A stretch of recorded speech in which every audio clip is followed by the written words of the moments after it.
How to stay motivated even if you don't see any results in language learning, studying, or basically anything productive that you do.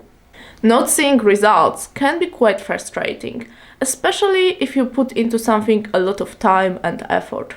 But giving up is not an option.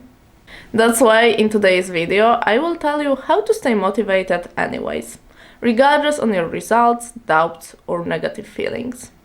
I read more than 200 self-development books, so you basically don't have to, because I'm gonna share with you what actually works. On this channel I talk about language learning and self-development, so if you are interested in those topics, click the subscribe button and let's go. Number 1. You need to realize something. The number one thing that you should realize is that the fact that you don't see any results doesn't mean that they don't exist. Because small improvements that you make every single day matter in the long run. Improving by 1% isn't particularly notable. Sometimes it isn't even noticeable, but it can be far more meaningful, especially in the long run. Atomic Habits by James Clear. Making progress, it's like growing up. When you were a child, you didn't notice how much you've grown up every single day. Maybe you just heard from your grandma or uncle that saw you once every few months that you've grown up a lot. This is because a small change that happens every single day, it's almost invisible, but after a few months, results are measurable. And this is also how it works with studying, working out, or learning a new foreign language. If you study for 30 minutes today, you probably won't see any remarkable results immediately. You won't suddenly become fluent in a foreign language. But if you repeat your effort and if you study for 30 minutes every single day, after a month, you may be able to speak a foreign language a little bit. I think it's good to have this in your mind, because I know that it can be pretty frustrating if you put into something a lot of time and effort and it seems that it doesn't work. The thing is that it works, but it works slowly. Some things just need more time to develop. Number 2, learn like children do.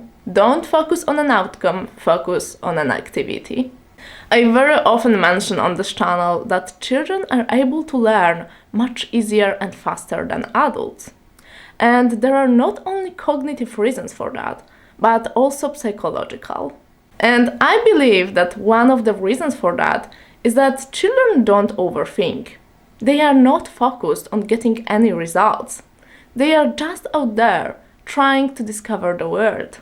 They don't try hard, and whatever they do, they have fun with it. While adults do the opposite. We overthink and overanalyze before we even start doing anything productive.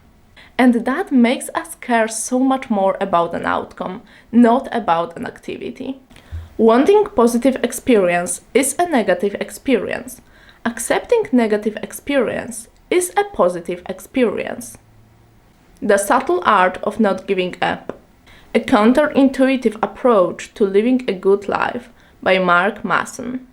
Have you ever realized that when you try hard, things seem not to work, but when you actually don't care, everything functions so perfectly? Not expecting anything gives you power, because nothing can go wrong. But let me make it clear. Not caring doesn't mean that you don't do anything. It means that you still try to do your best, but you just stop caring. So continue doing what you do, but without being so attached to the results. Learn new things like a child. Treat it like an adventure instead of thinking about it as it was a competition. Number 3. Find your why. People don't buy what you do. They buy why you do it. And what you do simply proves what you believe. Start with why. How Great Leaders Inspire Everyone to Take Action by Simon Sinek. Most people first think what to do and then they wonder how to do it. But according to the book that I mentioned earlier, the most inspiring leaders think in a different order. They think in terms of why, how, what. Knowing your why shows your purpose. It shows why anybody else should even care. Being rich or making a profit is not a reason why. It's just a result of your actions. And your actions should be the result of your purpose. A motivated person is a person who knows the reason for what they do. Great companies don't hire skilled people and motivate them. They hire already motivated people and inspire them. Start with why. How great leaders inspire everyone to take action, by Simon Sinek. Number 4. Be positive to keep up high energy. The way you talk to yourself is actually very important in staying motivated. The negative self-talk can put you down very fast. I think that the way you talk to yourself and what you think of yourself is probably one of the most important factors in keeping high energy. A man who is self-reliant, positive, optimistic, and undertakes his work with the assurance of success magnetizes his conditions. He draws to himself the creative powers of the universe. The Power of Positive Thinking by Norman Vincent Peale. If it's not natural for you to see your strengths and to have positive thoughts, you can definitely work on that. It is a skill that you can learn over time and by practicing. And I have a couple of ideas of what you can do to become more positive over time. Each day, write down 3 things that you are grateful for, because this helps to shift your focus towards positive aspects of your life. Acknowledge and celebrate your achievements, no matter how small. This reinforces a positive mindset. Do things that bring you joy and fulfillment.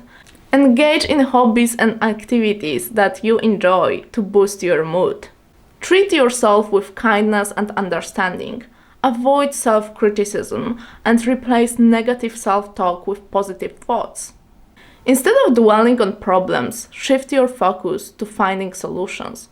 This proactive approach can foster a positive mindset. Number 5.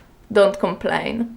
Complaining is a way to express annoyance or dissatisfaction about something, but it doesn't actually change anything, and it just puts you in the position of a victim. If you took 1/10 the energy you put into complaining and applied it to solving problem, you would be surprised how well things can work out. Complaining does not work as a strategy. We all have finite time and energy. Any time we spend whining is unlikely to help us achieve our goals, and it won't make us happier. The Last Lecture by Randy Pausch.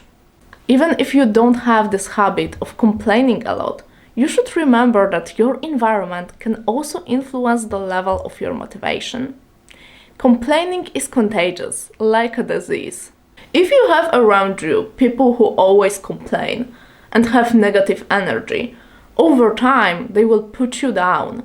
And that's why it is good to stay away from discussions that are focused on things that you cannot control or the things that didn't work out.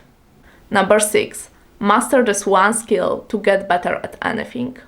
Human beings, it seems, are at their best when they are immersed deeply in something challenging. Deep Work: Rules for Focused Success in a Distracted World by Cal Newport. Deep work can help you overcome lack of motivation and procrastination because it is focused on action. The value of deep work increases because it's more and more rare nowadays.